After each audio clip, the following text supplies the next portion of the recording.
on doit refaire le terrain. Parce que le terrain de Kégué, tout ce qui est dedans là, le jour où Rocket, on a battu en même temps là. Nous on a enlevé. Ah bon? Vous avez tout cassé? Tout, on a tout cassé. Je vous jure, on a tout cassé.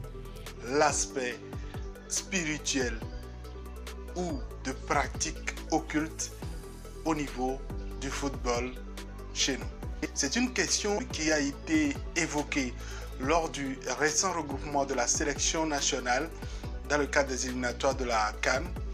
Et je pense qu'aujourd'hui, c'est important qu'on puisse réfléchir là-dessus.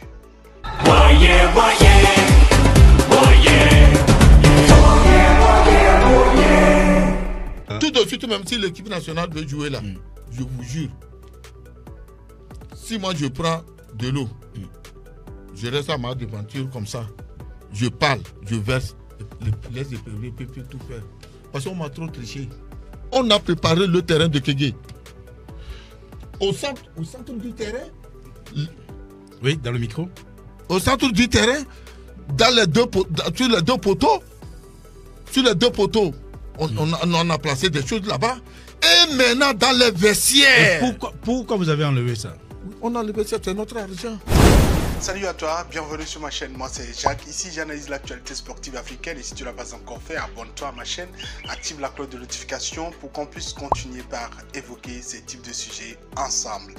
Alors, je pense que vous avez vu cette vidéo, la vidéo d'un ancien intendant de la Fédération togolaise de football qui réclamait donc 25 millions, qui se dit avoir été triché de par le passé.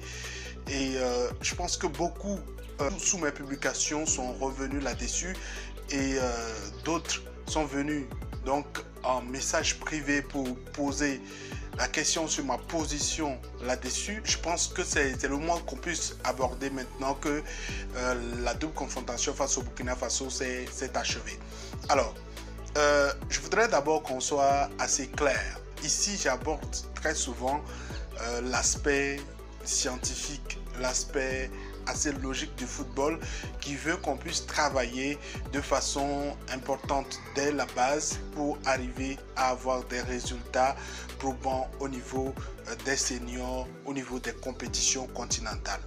Alors, dit cela, on peut maintenant se repositionner sur la polémique autour des 25 millions réclamés par M. Baudet ou encore d'autres personnes qui sont en train de sortir parce qu'il me semble qu'il y a beaucoup de langues qui sont en train de se délier dans cette affaire. Pour moi, aujourd'hui, la question est de savoir si ces personnes ont raison ou pas. Si cela est vérifié, je pense que c'est le moment d'échanger, c'est le moment de discuter parce que tout autour, il semble qu'il y a beaucoup de frustration, il y a beaucoup de non-dits autour de la sélection qui ne facilite pas justement la cohésion entre les différents acteurs. C'est quand même assez illustratif de ce à quoi on a assisté il y a quelques jours. Et pendant le regroupement de la sélection, tout était fait pour mettre dans la tête des joueurs que en fait si vous ne gagnez pas, c'est parce qu'on n'a pas remis l'argent à telle personne. Si vous ne gagnez pas, c'est parce que on a maudit le stade de Kégué ou que certains ont juré que la sélection ne participera plus à une compétition continentale s'ils ne rentrent pas en possession de leur gain. C'est psychologiquement déjà, les joueurs se battaient contre cette pression qu'on veut spirituelle ou cette polémique parce que il y a tout est déversé sur les réseaux sociaux et ils ne peuvent pas s'en empêcher. Pour moi, psychologiquement, on a déjà battu le moral des joueurs avant même qu'ils ne puissent faire utilisation de leur talent assez moyen pour pouvoir essayer d'avoir une victoire. Alors, quand des gens qui doivent aller sur le terrain savent que bon, il se peut que quelqu'un soit en train de m'empêcher de marquer, il se peut que quelqu'un soit en train d'empêcher la sélection de gagner. Forcément, dans la tête, il y a parfois des doutes qui arrivent. Et même sur le terrain, quand on rate, parfois on se dit « Ah, tiens, ça commence, ça veut dire que c'est vrai ». On n'a pas vraiment aidé sur cet aspect-là les joueurs au cours de ce regroupement avec des polémiques qui pour moi n'avaient pas lieu d'être. Surtout qu'on sait que la vidéo qui a circulé est extraite d'une émission qui a eu lieu en juin 2022 et donc bientôt un an. Je ne sais pas quel était le dessein, quel était l'objectif en ressuscitant cette vidéo et en la remettant au goût du jour. Est-ce que c'est l'intéressé qui a sollicité donc la résurrection de la polémique, ou bien ce sont donc les acteurs, les médias ou encore ceux qui sont autour qui cautionnent donc ces types de pratiques, qui estiment que pour que la sélection puisse gagner, on doit forcément passer par cette étape. C'est une question qu'on doit se poser. Pourquoi cette vidéo est revenue un an après au goût du jour et qui a fait encore plus le buzz d'ailleurs que quand l'émission était diffusée pour la première fois.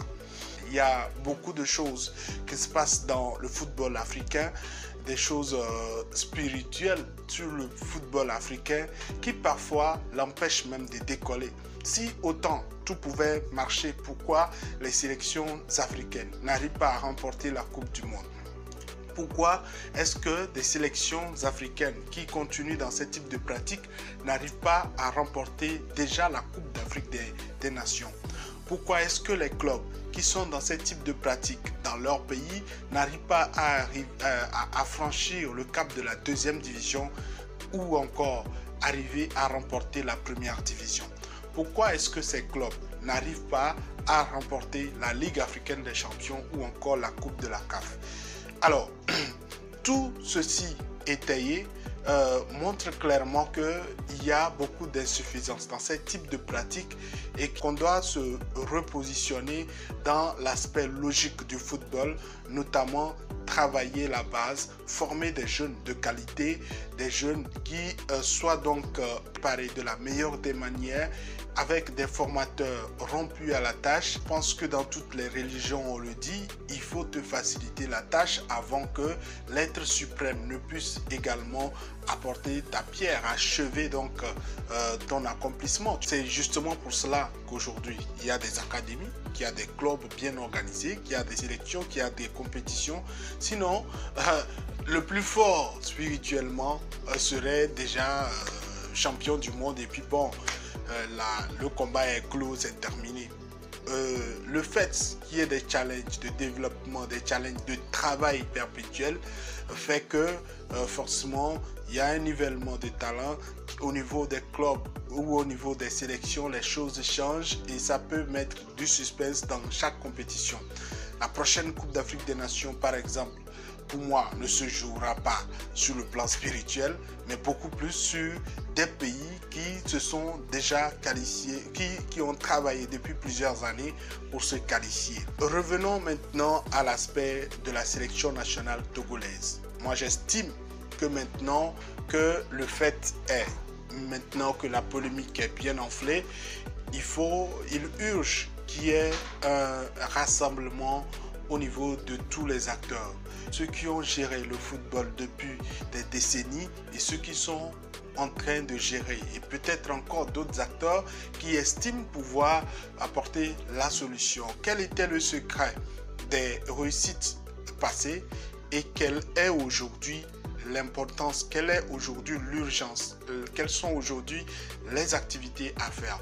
Je me rappelle que dans la vidéo d'ailleurs qui a été relevée, qui a été sortie, il y a un aspect que beaucoup ne relèvent pas parce que pour eux, le problème c'est 25 millions, mais il y a un aspect dont a parlé le monsieur, c'est l'aspect de l'organisation.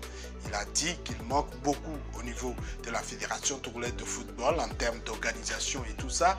Et je pense que ça ne relève pas du spirituel, mais beaucoup plus de la logique et de l'organisation dans les tâches pour pouvoir atteindre un objectif.